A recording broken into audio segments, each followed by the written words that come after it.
Pada Mei tahun 1998, kerusuhan besar membakar kota Jakarta pasca tertembaknya mahasiswa Trisakti dalam unjuk rasa. Ketika itu, Soeharto yang jadi presiden sedang ada di luar negeri. Di dalam negeri, hanya ada B.J. Habibie, wakil presiden ketika itu, Letjen Sintong Panjaitan. Dalam buku biografinya yang berjudul Sintong Panjaitan Perjalanan Seorang Prajurit Para Komando, yang disusun Hendro Subroto, menguraikan kesaksiannya tentang peristiwa itu. Saat itu, Sintong menjadi penasehat wakil presiden bidang keamanan dan pertahanan. Dalam buku tersebut, Sintong bercerita, ketika kerusuhan mulai membakar Jakarta, Wapres B.J. Habibie memerintahkan dirinya untuk mendapatkan konsep pernyataan langsung dari presiden. Akhirnya Sintong dapat menghubungi Menteri Sekretaris Negara Saadillah Mursyid yang mengikuti rombongan presiden di Kairo. Namun, dijelaskan bahwa Presiden Soeharto sedang istirahat. Kala itu, menurut pengakuan Sintong, dirinya tetap meminta konsep pernyataan yang langsung berasal dari Presiden Soeharto kepada Saadillah Mursyid. Kalau perlu presiden dibangunkan, karena situasi negara sedang gawat, tegas Sintong kepada Sekretaris Negara Saadillah Mursyid. Akhirnya pernyataan presiden berhasil diperoleh. Kemudian dapat ditayangkan dalam berita nasional TVRI pada Kamis pukul 19 waktu Indonesia Barat. Masih menurut Sintong, dalam suasana tegang dan mencekam ibu kota di bulan Mei tahun 1998 itu, B.J. Habibie bola-balik menghubungi Sintong untuk bertanya, di mana para perwira tinggi ABRI yang bertanggung jawab untuk menangani kerusuhan? Saya mendapat laporan di sana-sini dibakar. Di sana-sini hancur, saya bingung, begitu kata Habibie kepada Sintong.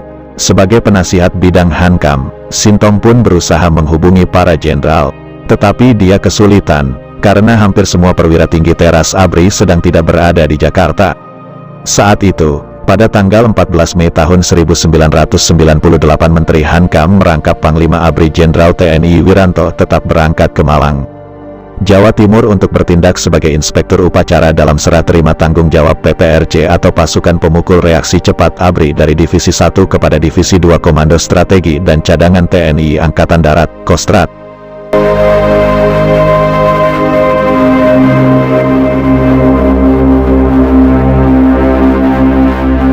Situasi ini menjadi tanda tanya besar bagi Sintong.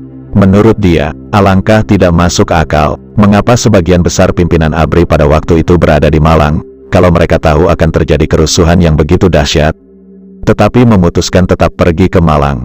Maka mereka membuat kesalahan. Tetapi, kalau mereka tidak tahu akan terjadi kerusuhan, mereka lebih salah lagi. Mengapa mereka sampai tidak tahu, kerusuhan yang terjadi di Jakarta bukan hanya merupakan masalah Kodam Jaya, tetapi sudah menjadi masalah nasional, cetus Sintong.